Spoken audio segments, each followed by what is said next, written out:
semester. And welcome to our Honors in Action presentation, where we are going to talk about the intersection of play, the concept of play, and social media, hence going beyond the likes. So, here is our chapter as we delve into the respective process of our findings of play in social media. Take a look. There is often a difficulty in defining the concept of play. To define the playful elements of social media, we explored theoretical perspectives on play within the fabric of our honors studies topic, the art and science of play. Theme one, essence of play, particularly resonated with our interest. Our aim was to identify modern forms of play through technology, specifically social media, and analyze its influence on knowledge dissemination. Social media is emerging as a vital tool for accessing information in today's society. Our inquiry included varied sources that highlighted the essential role of social media in the changing landscape of knowledge dissemination. We examined literature on the playful features of social media while considering their ethical implications and accessibility issues related to internet information sharing. These rigorous review allowed us to select relevant peer-reviewed evidence to support our key arguments. I will be presenting the development of our Honors in Action project. In one of our first brainstorming sessions, we wanted to discuss the research question: how has the essence of play evolved in response to technological developments? However, while brainstorming, we realized that the theme was very broad due to some people in the chapter bringing research about various different aspects of plays. We had researches about how does some form of play target PTSD, how does play affect socialization, how does play affect the healing outcomes of children of a specific illness, how does play affect development or a child's literacy, how has play developed based on environment factors, and how has the internet, one of the most recent forms of play, changed the dissemination of information. After so many great points of view on play, we made a vote and we decided that although talking about children's relationship with play seems to be the most common subject and also has much research available, it was also a subject that people are more aware of. So we end up deciding on the internet theme because it's a very actual subject that is not very well discussed. The internet and social media have changed completely the way we receive information in the last 20 years, and they have been extremely used specifically since COVID, where it has become a great form of entertainment for most people who are not longer able to engage in group activities or even outdoor. So our new research question became, how do the playful elements of social media improve access to information?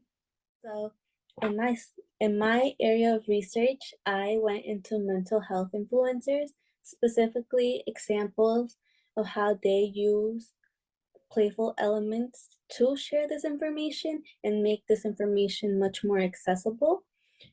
Playful elements such as reels, shorts, or using little stickers and actions, memes, and all of that can make people digest and implement information, which can be so serious at points such as mental health.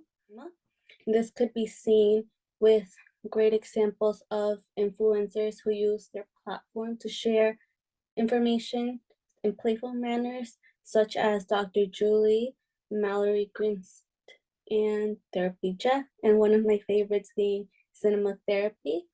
In my slide, I mentioned what they do to express playful elements, such as Dr. Julie, who likes to use Post-its a lot, I see, to like visually show her points And then cinema therapy does something much more digestible, which is movies and TV shows. They watch them and they like to analyze psychologically and give advice that a therapist would give, especially since one of the hosts of the YouTube channel is a therapist.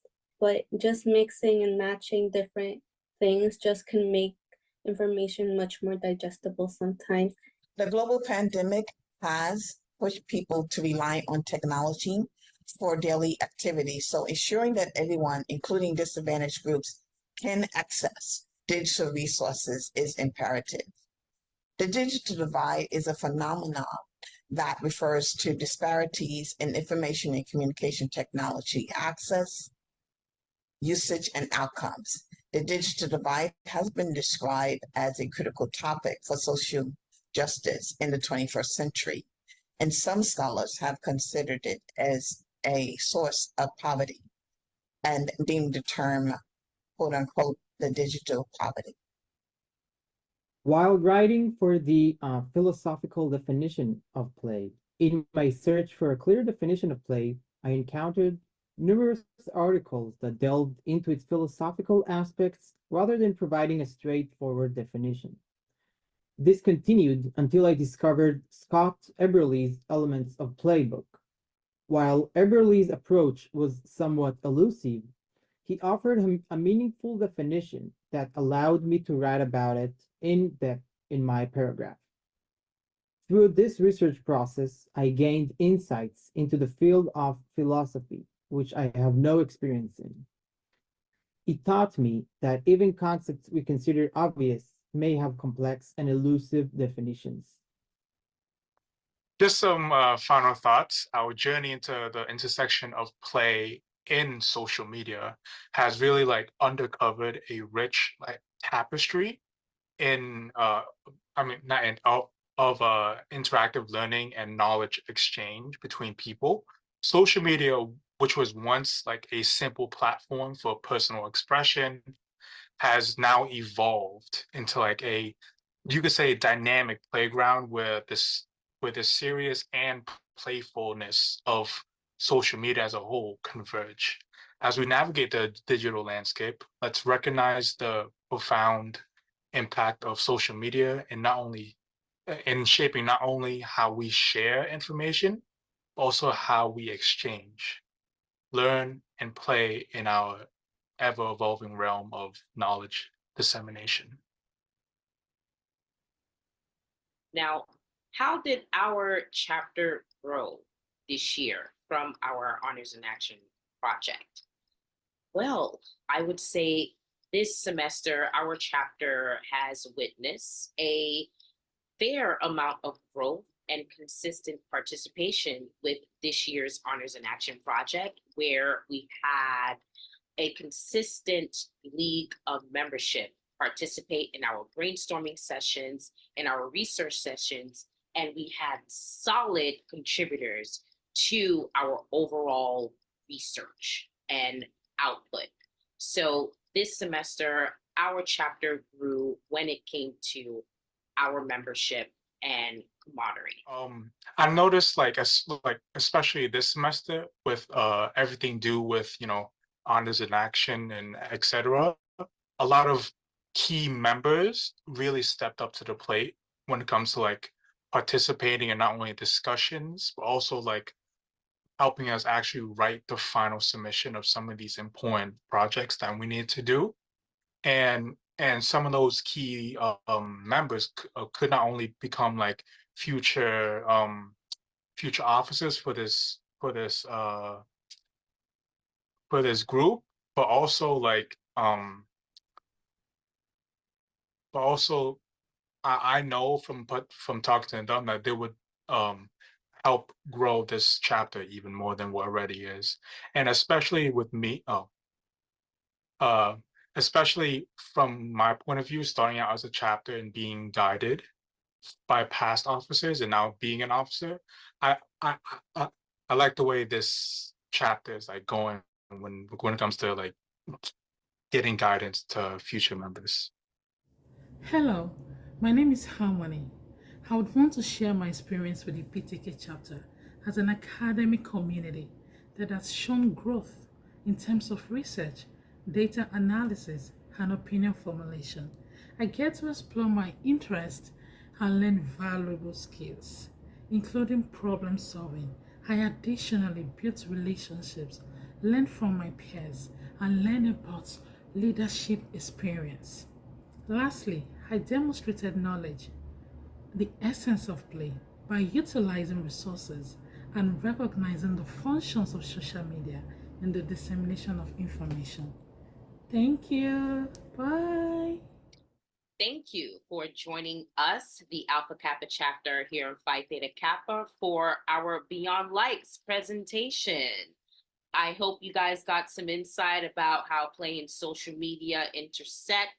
And listen, to read our paper, visit our Open Lab website because it will be published there. And listen, follow us on social media. We are up and live on Instagram. Catch up with our chapter at BMCCPTK on Instagram. Thank you for joining us, everyone. Have a great end of your semester. This shouldn't be on a thing, but I just want to say I love Cinema Therapy, the YouTube channel. It's amazing, especially when they did that one, like I guess, video on like that. This one anime is like Mhm. I watched all this stuff. Everybody can find something there. There's movies, TV shows, from anime to Ted Lasso or Shrek and Fiona. They analyze different things. Shout out to our social media editor, Bella, for holding it down on our PR sense. Shout out to Ime to always hosting our meetings with perfection. Huge shout out to Amit and Linda for being one of the most participating members in this chapter.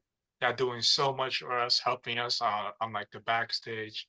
Shout out to y'all. Shout out to our professor who are guiding us through this whole process and checking everything and making sure we have everything we need. Thank you. Well, shout out to David for such a great human and always making the right comments at the right moments. Thank you, David. I think everybody deserves a shout out. I think everybody held it down with the research, with the social media, with the guidance, with just support in general. We all did great, just supporting each other the whole time and being there for one another, especially if one couldn't make it, somebody else was there. I think we all did great. And I definitely want to commend everyone and not to forget Valerie and Harmony, who also just jumped right on our project and made some substantial contributions, just as everyone did this year.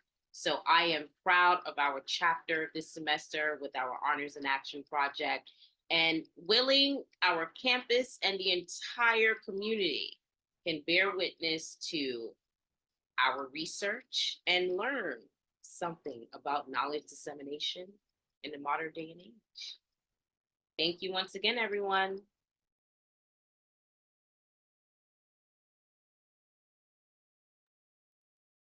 All right, and that was it for our Honors in Action presentation, Beyond Lights of the fall 2023 semester. Thank you all who participated in this project to make this presentation happen. You are all appreciated. Give yourselves a round of applause. Thanks, guys. That was amazing. Okay, now, does anyone have any questions or comments about our presentation before we dive into our interview? I guess I'd like to just give out a couple shout outs to Valerie for Valerie, Harmony, and Linda, I believe, yes, for actually like being a part of the presentation, like putting yourself forward to, you know, helping us with all this stuff and like not being afraid to like, you know, throw yourself out there in this, you know, important project. I think I speak for all the officers that we really appreciate you doing that. So thank you.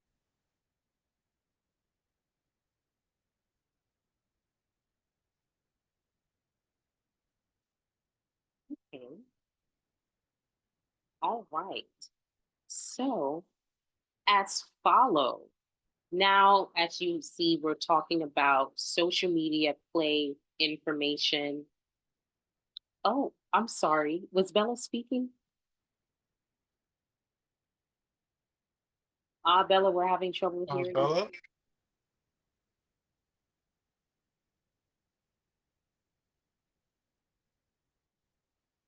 Bella may come in and out. But we're definitely going to leave some room at the end for some additional comments. But as stated, we're talking about social media and play. And of course, one of the common components that we mentioned were social media influencers, content creators. And we do have one with us today.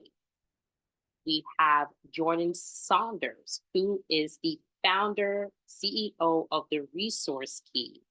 And Jordan is also a top 10 LinkedIn Voice of 2022. He's been awarded, so congratulations on that front. And for the most part, Jordan is an advocate for disability inclusion. So this is in direct alignment with a social media influencer who is qualified and represents a cause that uses social media. In this particular place, we have a LinkedIn champion who has mastered knowledge dissemination on that platform. So I would like to welcome to our event, Jordan Saunders. Thank you all so much for having me. And I really enjoyed the presentation. It was very creative, very informative, and I feel like play was truly at the heart of it all. So kudos to all of you all. I like to always start with a visual description since we're on the topic of accessibility. It's a good practice if someone doesn't have their screen turned on or if they're blind or low vision. So I am a brown-skinned woman. I'm wearing a red short sleeve shirt. I have my shoulder-length hair. I have a headset on, and I'm sitting in a brown chair with a pink background, and a frame is behind me. Thank you very much, Jordan. Okay, so we want to delve right into it, Jordan. So what is your purpose on social media? What is the presence of your brand and purpose? Yeah, so I have a speech language pathology background. I did direct speech therapy for over 10 years. I shifted outside of the classroom. I did predominantly mostly work as a speech therapist in different school systems. And I saw the need to be able to do more, ensuring that accessibility went beyond just the walls of my therapy room. So I really wanted to ensure accessibility piece, as well as changing the narrative surrounding how people view people with different disabilities. So the work that I do and the purpose of why I utilize social media is really, when we talk about actually play, it's to really find the medium where people can understand in a way where if they're in any industry, they're able to digest the information of why it's important to ensure inclusion and accessibility and ensure people with disabilities are not left out of spaces and conversations and places, especially when we typically talk about diversity, equity, and inclusion. So I utilize, my background as a speech language pathologist, as well as finding the medium and connections of ways to be able to communicate across different industries, the importance of inclusion and accessibility, and sharing information, whether it's educational through storytelling or providing different resources. The goal is to really be able to connect, have conversations. I always see the comment sections as a really great way to build community, be able to provide connections, to see like kind of people's different perspectives, because we're not all going to have the same perspective.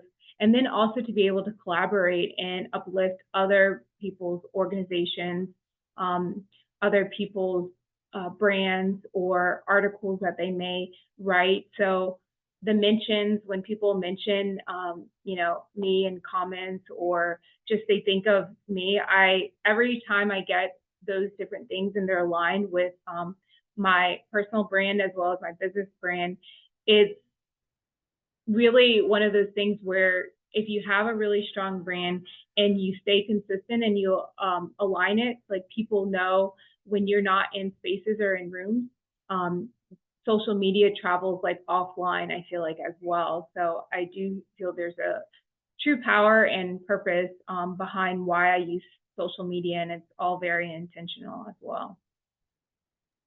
Now, when it comes to your target audience, your respective target audience, what exactly is it that they're looking for on social media pertaining to the respective niche of disability inclusion? Yeah, a lot of times they're looking for one, digestible information. A lot of the people that follow me are maybe leaders in C-suite, or they could be someone that's just trying to learn and do a little more.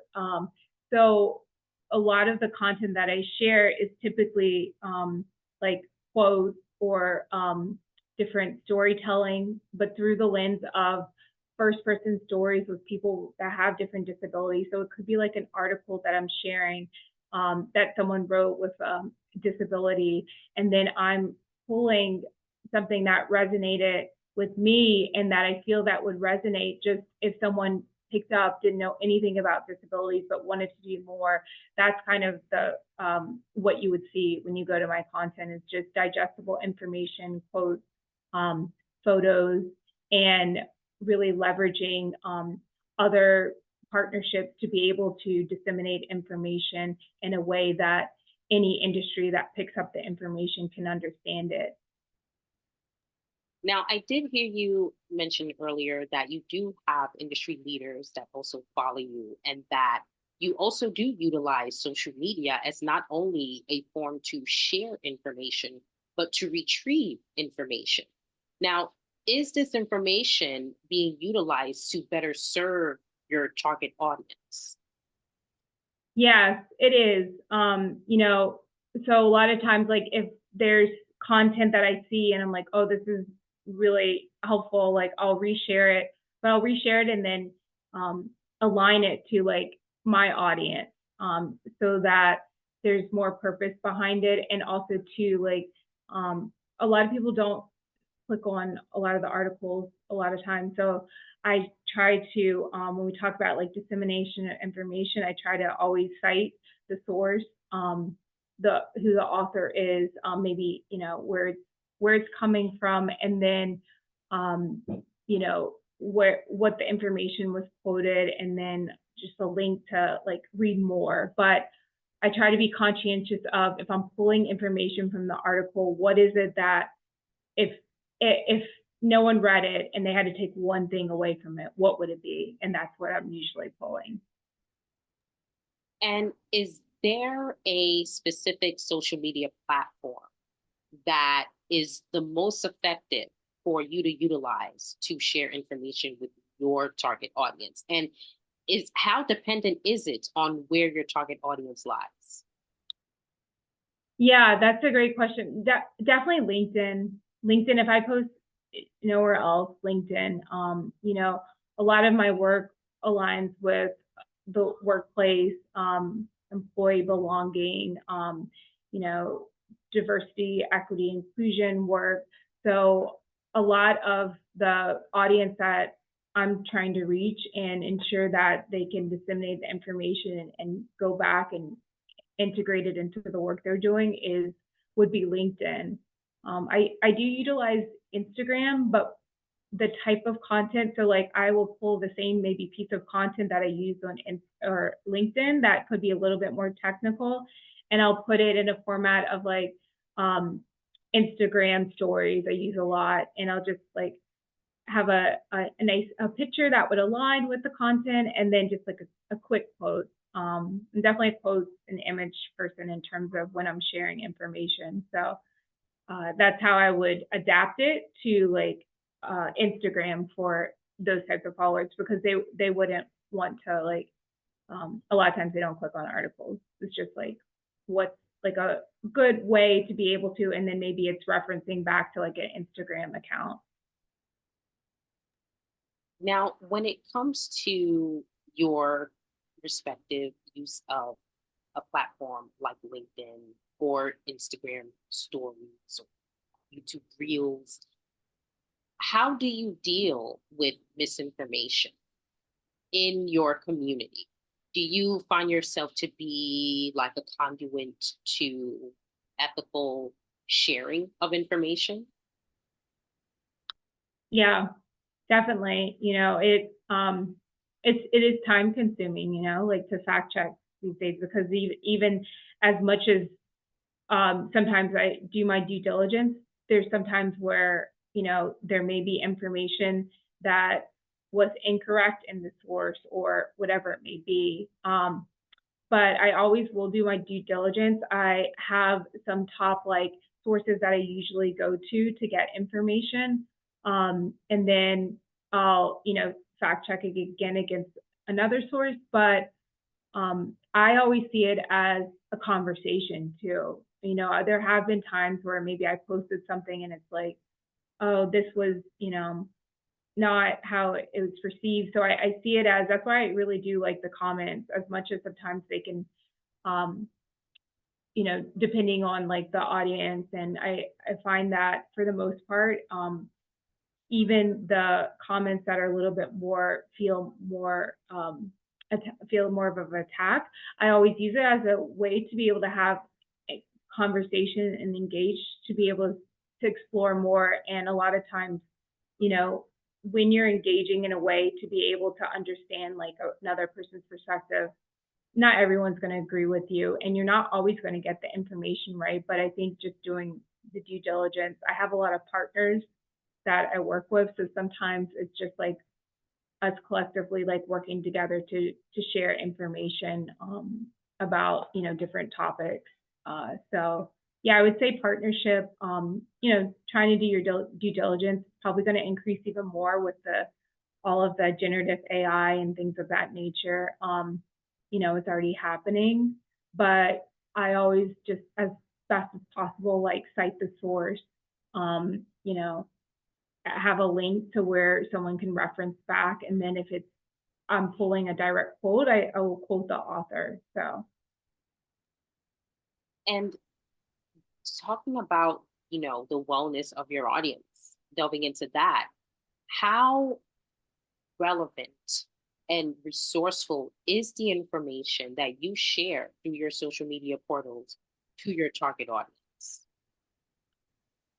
You know, it's interesting because this is when it goes back to the algorithm sometimes. You know, there's times where I'm like, oh, this is gonna, you know, I know this is gonna be like a very great and pertinent information to my audience. And you know, you talk about likes and things like that beyond the likes, and it's just like, okay, no one like, I don't think anyone engaged in this. But then you post like something else and it's like a whole lot of, you know, people engaging, repostings and things like that. So I mean, I find that it's all, you know, relevant in the sense, if I'm posting something, there's like a reason behind it. So that's why I like to just like ensure, you know, like what I'm posting is aligned with like the reasoning, not for like the likes, but it's just, it goes back to the purpose of like, okay, is it to like inform? Is it to be able to, you know, uplift or share pertinent information of another brand? So yeah, it's really just depends, but I mean, the algorithm does have a lot to do with it for sure. There are LinkedIn I do like, because, you know, even if you don't have anyone reposting or resharing, there is like who's engaging, like there's a lot of analytics, and, you know, say like, oh, these organizations, or someone from this organization. So it gives me kind of a reference point too of like, okay, this content may be relevant to, you know, the fitness industry or things of that nature. So yeah, that's what I would say about that.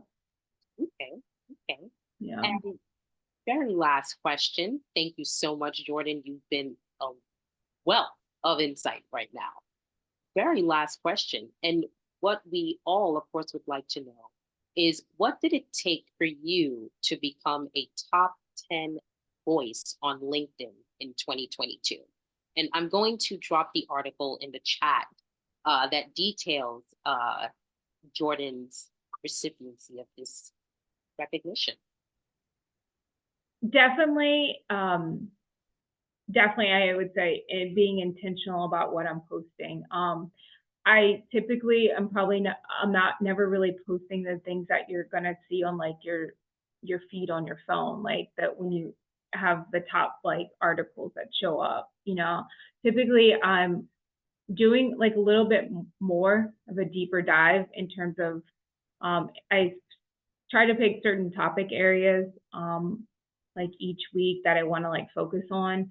But I always have like within each post, there's usually like, all right, what's the purpose of this? You know, so is it to inspire like another leader to take action? Is it to educate? Is it like just storytelling? Or is it like a resource? I try to figure out like with the content, like how am I sharing the content? You know, what format will it be? And then just like collaborating is really huge too. I would say like how you get it is a lot of times it's based on engagement. So like how many times people are reposting, how many times people are commenting, things like that. What types of content that you're sharing that is relevant to the topic that they're probably like selecting you in. And then also like your following. I've been really intentional about my following as well in terms of like who I'm adding and who I'm reaching out to. When I reach out to someone, usually it's because maybe like I have a thing where if I go to a conference, I will look at like different presenters and then, you know, I'll read up just a little bit, and then right before the conference or like 24 hours after the conference, I will connect with like individuals that I feel that are really aligned with like the work that I do, or I can learn from them. And then, you know, that's kind of how I've always connected with others, as well as like accepting too. So that has a lot to do too, especially like on LinkedIn in terms of like your following, who's engaging. So there's probably like a lot more people even engaging and resharing and with the content because of the fact that I've been intentional too about like who I'm cultivating in the community that you know that's being built. So Okay. yeah. Thank you so much, Jordan. That was indeed the last question. I definitely found this to be a very, very insightful. This was kind of like a intro to LinkedIn in a way on how effective LinkedIn can be with knowledge sharing. So now I want to pass it down to the Q&A portion because I know a couple of our members have a couple of questions. So, ready for the first question? I see Bella has a question. Go ahead, Bella. So, first, thank you so much. It was really helpful, your interview. I really appreciate, Jordan. I thought you saying that users are normally looking for digestible information, which is also what I found in my research about ethical concerns of social media. So my question is going to be a little related to that. Basically, digestible information, I would understand that it comes in form of short posts or quick videos. And thinking of that, do you think that this can sometimes lead to the manipulation of information and also result in social media users feeling alienated? And if yes, what would be your tips to avoid that or increase the critical thinking of those users? Thank you. Yeah, that's a really good question. Yeah, definitely, I would say the digestible information, to your point, yeah, short posts videos, photos. I definitely think, you know, there's always room for it to be negative as well. You know, there's always two sides, especially with the technology and things that are building out. So I would say on one side, how do you avoid it?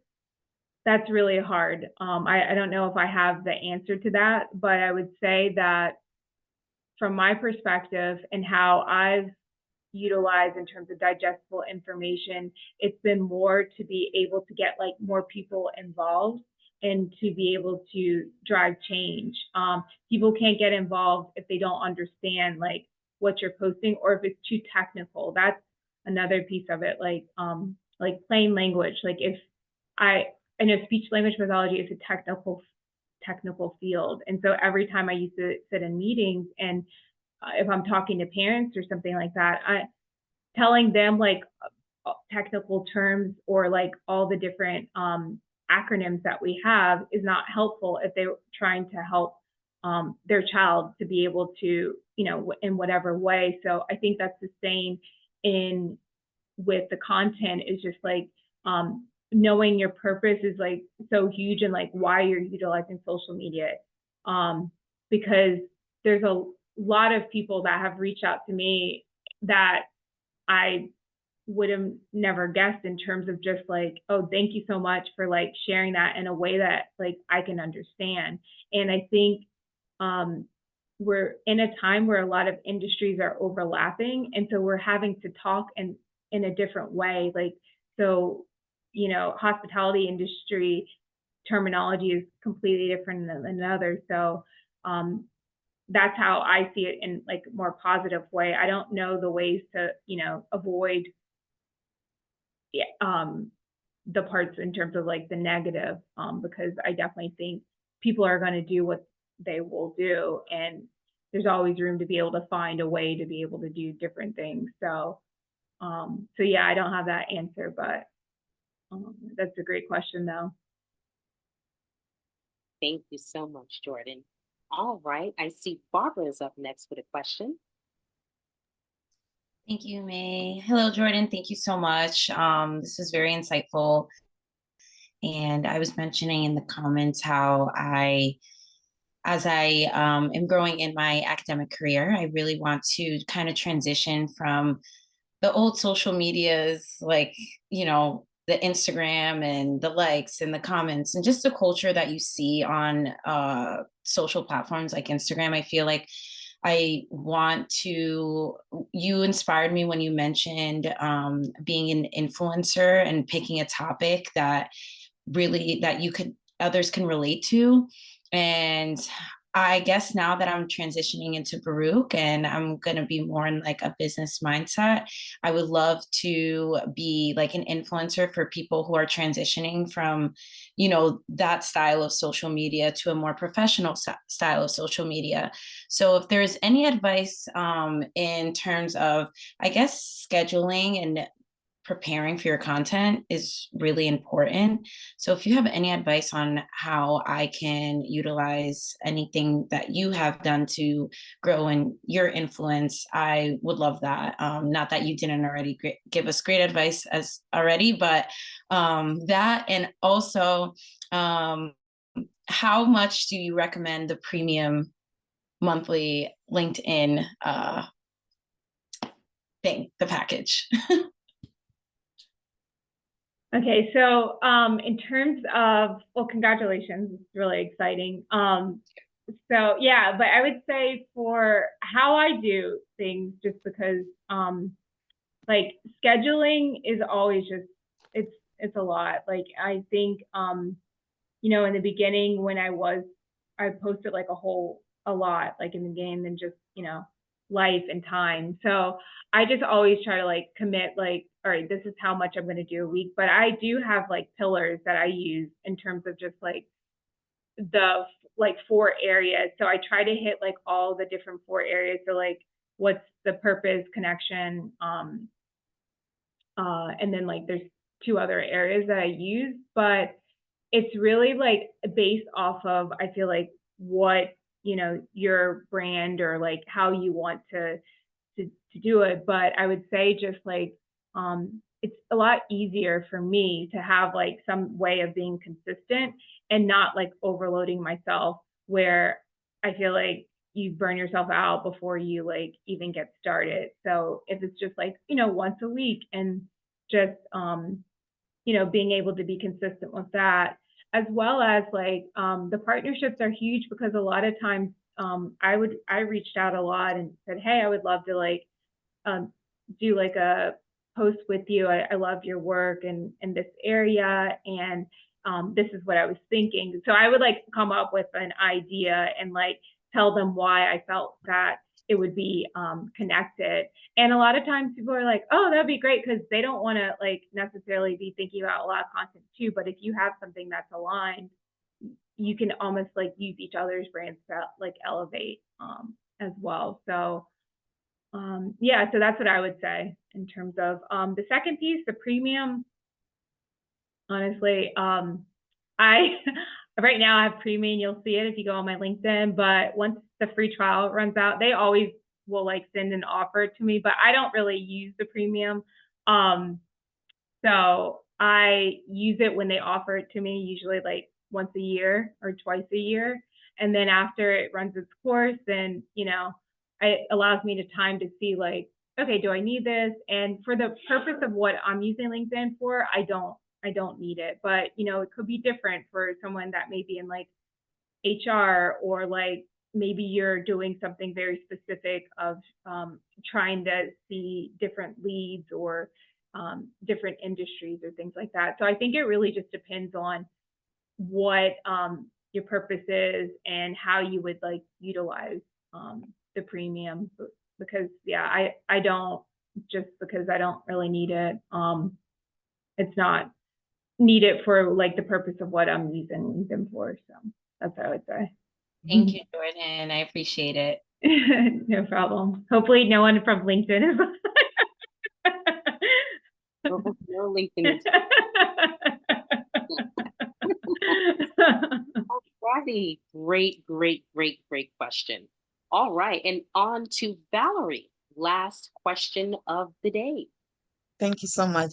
I actually want to piggyback on Barbara because she was actually in the vein of which I was going to inquire about how to acquire new followers. And since I'm going to actually, my book is getting ready to be published, perhaps between the end of this month and beginning of next. How would I do marketing on LinkedIn to advertise my book? And thank you so much for your advice and a great interview as well. Oh, thank you. Yeah, so I would definitely say, well, first of all, like everyone on the call, like everyone should be connecting with each other first on LinkedIn. If all of y'all are on LinkedIn, and feel free to connect with me. But I also would say, like, if you're going to events or if there's, you know, different things happening, or if you're looking at different lists for like that are aligned with even like the topic of your book, or let's say if it's in like healthcare or whatever, it's in finance, I would say, you know, you can start using those as like good lists to be able to add people from there, because it would align with like the work that you're doing with your brand, whatever your book is about. As well as like when you're posting, I always say like the book, people want to know more, like they want to know like your story and like maybe just snippets, like quotes. I always use quotes from like your book, as well as like maybe there's other people on LinkedIn or articles that you may come across that are aligned with like the area of expertise or your topic within your book, and you can elevate that as well, because I find that like doing both, like elevation for yourself as well as elevating other brands, creates like a collective interest of people wanting to find out more ways to be able to help support and elevate your work as well. So I would find like 5 different areas of like, okay, like maybe you're like gonna post about your book and like the link and quick snippets. Maybe you're posting like a quote. Maybe there's like an article or some type of reference or resource that you can align with the content that's provided in your book, but it's not a direct, like, hey, go to my Amazon and purchase the book. So I think there's ways to be able to utilize like your story, how you even, who you are as a person. Like, so I think it's just really like defining like how you want to utilize LinkedIn. Some people are more personal, some keep it very like just, some intertwine both. I intertwine both just because that's just part of who I am and just like how I'm utilizing it. But some, I think you just have to like define how you would like to use it. But I would say those are some ways. Yeah. Thank you so much. I really appreciate it, Jordan. Mm-hmm. I will implement it. Yeah. Okay, Jordan, it looks like we have one more question from. Yeah. Yeah, it's so nice to have you. So I just want to ask, like, since we're moving from the traditional way of in form of play, how can people with disabilities be, benefit from social media and be included?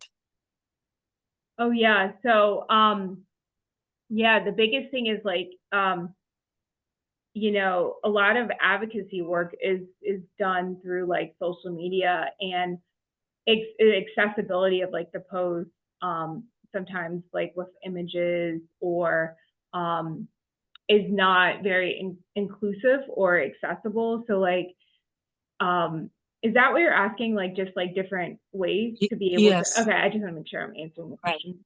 Okay, so yeah, like even like alternative text, like you may see that like when you post on LinkedIn, it will have you it's an option. So like including that if someone's like blind or low vision, that helps people to be able to access the content that you're actually posting and have more people be able to access.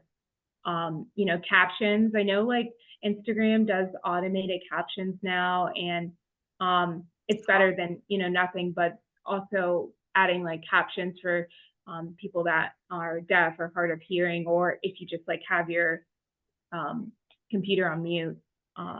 And so those are a lot of different ways, like imagery of like when sharing, like if there's ways to be able to elevate and have people with different types of disabilities, invisible and visible disabilities. Yeah, and then elevating, I would say like, Thank you. yeah. Right, thank you. No problem. And also, I just want to add just really quick, I have like people have gone with me like through my journey because I have my like personal brand, I feel like, because when I got out of grad school, like I didn't have my own business. So I think it's okay too, like if you change at certain points, like don't be afraid to shift and take people along on your journey. So I just wanted to say that. Ooh, I like that. I like Yeah. that. Sometimes it can be a little challenging to take people along with you, but as long as you mention, being very strategic with who you connect with on social media, just as you and I connected through, Yeah. the community. Shout outs to Florida. Yes. So, having that good judgment is very key. So thank you so much, Jordan, for joining us this afternoon and providing us a wealth of substantial insight about social media. And we definitely honor and congratulate you on your accomplishments. Thank you. And same to you all. Thank you all for having me. And it's congratulations to all of you all. Thank you so much, Jordan. All Thank right, you. everyone. So there you have it. That is our Honors in Action event and last meeting of the year. Thank you, everyone, for joining us. Thank you, Professor Ricard. Thank you to all my fellow officers. Thank you, members. It was an honor and pleasure.